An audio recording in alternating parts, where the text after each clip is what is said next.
The following presentation is an explanation of the AirHeat fuel-free power systems, how it works and why it differs from traditional steam cycle power plants. A traditional steam power plant has several key components. These include a heat source, which is a furnace that burns a fossil fuel, such as diesel, natural gas, or coal. The hot gases created by combustion, depicted in red, are forced through a waste heat boiler which transfers the heat to water contained in tubes where the water is converted to pressurized steam, depicted in blue. After the hot gas passes through the waste heat boiler, the exhaust gas passes through an electrostatic precipitator to remove as much of the exhaust particles as possible. They are then exhausted into the atmosphere via a smokestack. The steam is directed into a steam turbine which turns a drive shaft, converting the pressurized steam energy into mechanical energy. The steam-powered turbine drive shaft is attached to a gearbox to establish the most efficient rotation speed and torque to drive an alternating current AC generator, which can provide electrical power at the desired wattage, voltage, and amperage. That power is then transmitted by wire to the distribution system. Key to this process is the steam turbine and genset. AirHeat has formed a strategic alliance with Howden, the largest manufacturer of steam turbines and gensets in the AirHeat size range. These systems are manufactured in Germany and assembled in the United States. Pressurized steam is piped into the turbine. The exact pressure required for the most efficient performance is established, and then the steam is directed across the blades of the turbine, turning the drive shaft. A series of precision gears establish the perfect rotation speed and torque. The drive shaft is connected to the generator that produces the power provided to the end user. AirHeat's fuel-free power system is similar in many respects to traditional steam power plants. However, instead of a furnace, it uses AirHeat's proprietary Wolf chamber to produce the hot gas or air. The Wolf heat chamber, just like the furnace in a traditional steam power plant, is connected to a waste heat boiler. The boiler uses the heat produced by the Wolf chamber to generate the pressurized steam, which is then routed to a steam turbine and genset.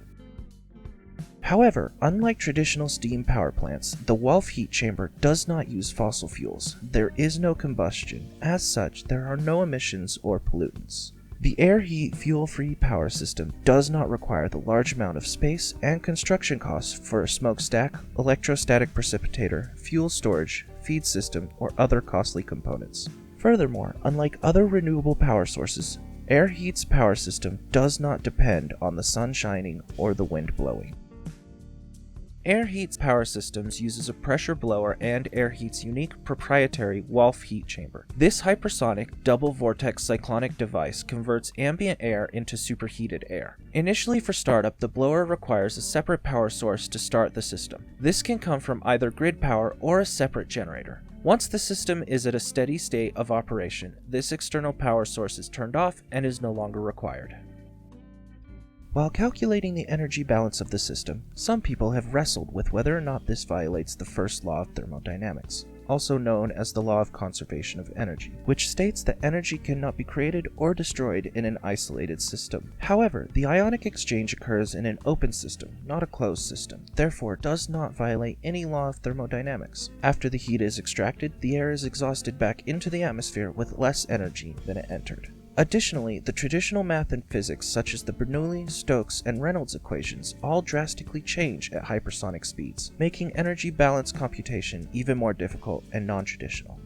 In AirHeat's system, filtered air is drawn into the turbo blower. This blower exhausts massive volumes of high-pressure air through specially designed ductwork that establishes fully developed flow as it is directed into the Wolf heat chamber. As the air enters the Wolf chamber, an initial vortex or cyclone is established. As the vortex moves down the chamber, hypersonic velocity is achieved and the air pressure and temperature increase. Once the air in the first vortex reaches the critical transition point within the chamber, the air reverses direction, creating a second vortex inside the first, moving the opposite direction, and again accelerates to hypersonic speeds. At the point of transition, there is an ionic exchange between the air molecules, similar to the lightning generated in a tornado or cyclone in nature. This ion exchange increases the temperature to 900 degrees Celsius or higher as desired.